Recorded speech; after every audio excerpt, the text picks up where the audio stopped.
This guy does not feel pain. What? That's right, you could break his arm, poke him with needles, or even hold his hand above fire, and he would not feel a thing. He is one of only 300 people on the entire planet who are like this. Who is he? Why can't he feel pain? And what does he do when he gets a cut? In Washington, USA, I found Stephen Pete. Hi Naz Daily, I'm Stephen Pete, and I was born with CIP. Stephen was born with a very rare condition called congenital insensitivity to pain, or CIP. CIP is extremely rare. Only 1 in 125 million babies are born with this condition. When Stephen was a kid, his parents noticed something weird about him. They saw that when he was teething, he would bite his tongue like all the other kids. But unlike all the other kids, he didn't stop biting it when it started to bleed. So, they took him to a hospital where doctors did some tests. They poked him with needles and even held a lighter next to his little foot. And every time Stephen's skin bled and blistered, he was smiling and calm because he could not feel the pain.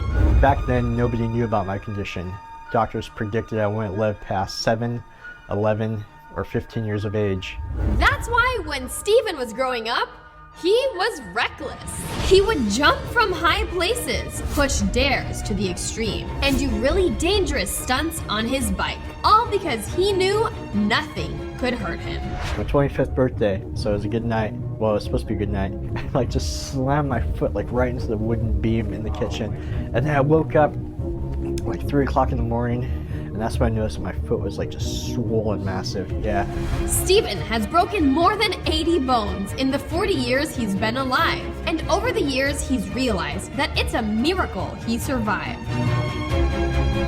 The thing is, pain is your body's alarm system. When you break a bone, you immediately know and stop what you're doing to take care of the injury. But Stephen's body is a house without an alarm system. I don't even have a sense of smell because of CIP. There was an instance where a friend got into my car and they told me they smelled gas. That's why so many kids around the world with this condition don't survive, because they don't feel pain, they don't know when to stop. But Stephen wants people to know that having CIP doesn't have to be the end, and he uses his social media to do just that. People need to know that having CIP doesn't mean you're doomed. In fact, you can still live a long life.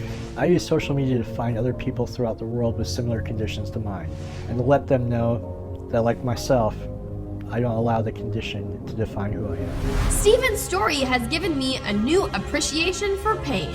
Even though it hurts, it's uncomfortable, it's annoying, it's actually what's keeping you alive. So maybe instead of cursing it, we should be thankful that we can all feel it.